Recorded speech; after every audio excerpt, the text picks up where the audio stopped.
Olá pessoal, hoje a gente vai estar falando um pouco sobre o processo de ovogênese, que seria aí parte do processo de formação dos gametas, nesse caso, ovo, o ovócito secundário, que ocorre nas fêmeas dos animais.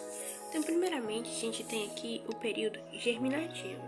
Nesse período, nós vamos ter as células germinativas que vão se diferenciar, sofrendo mitoses, formando ovogônias. Então, ovogônias são células diploides e são células germinativas.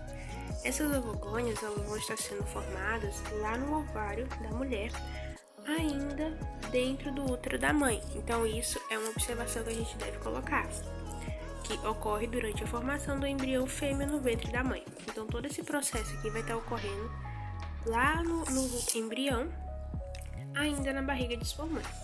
Então, as ovogônias elas vão se multiplicar por mitose e formar várias. Então, todas as ovogônias se transformam em ovócitos primários ainda na fase de embrião. O que significa isso?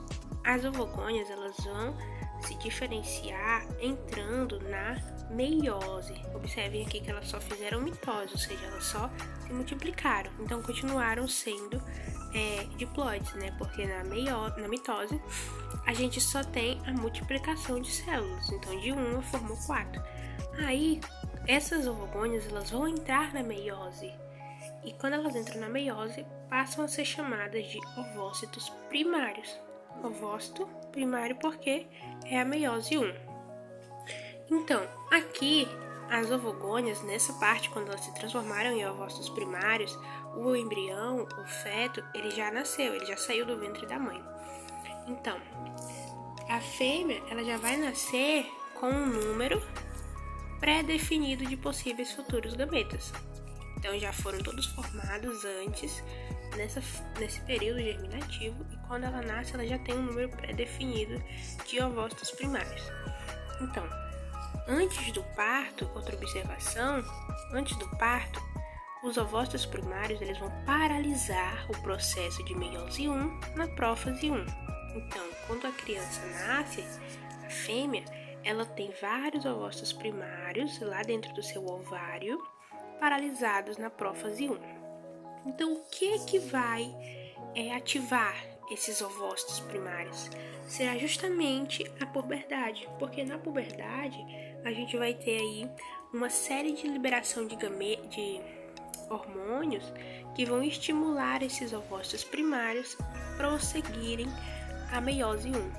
Então, depois de passar pelas outras fases da meiose 1, nós vamos ter ao final dessa meiose 1 dois tipos de células que vão entrar na meiose 2. Esses dois tipos de células elas vão ser um pouco diferenciadas pela quantidade de vitelo. Observem que elas são bastante diferentes morfologicamente, porque nós vamos ter essas células aqui, que chamamos de glóbulo polar ou corpúsculo polar, que tem pouco vitelo, ou seja, pouco citoplasma, e vamos ter um ovócito secundário. Por que secundário? Porque ele acabou de entrar na meiose 2 e ele tem muito citoplasma, ele é uma célula, vamos considerar normal, quase parecida com a que originou. Então, essa daqui vai continuar a meiose 2 e essa daqui também. Então, após a formação do ovócito primário, eles vão continuar nesse estado até a puberdade. Quando ocorre a puberdade, a cada ciclo menstrual ou estral, o ovócito primário ele é estimulado por uma série de hormônios a dar sequência à mitose 1.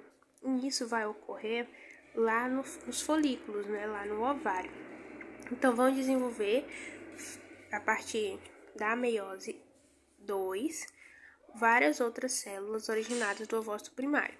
Mas apenas uma delas vai conseguir se desenvolver por completo, que é o chamado ovócito secundário, que ele tem muito citoplasma, tem todas as características para dar origem a um futuro embrião. Então, quando esse ovócito secundário ele está pronto, ocorre o processo de ovulação, que é quando esse ovócito secundário ele vai ser liberado do ovário e vai caminhar até as trompas, esperando que ocorra uma fecundação. Lembrando que esse ovócito primário ele vai estar paralisado na metáfase 2. Então, quando ocorre a ovulação, nós vamos ter lá no ovário lá nas tubas, né? Um ovócito secundário paralisado da metáfase 2. Ele só vai continuar o processo de meiose 2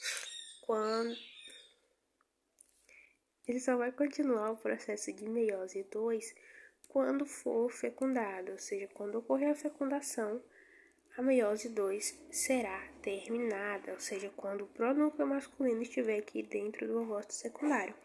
E a partir do momento que ocorre a fecundação, nós vamos ter o chamado óvulo, que juntamente com o pronúcleo masculino vai fundir os núcleos e formar futuramente um embrião.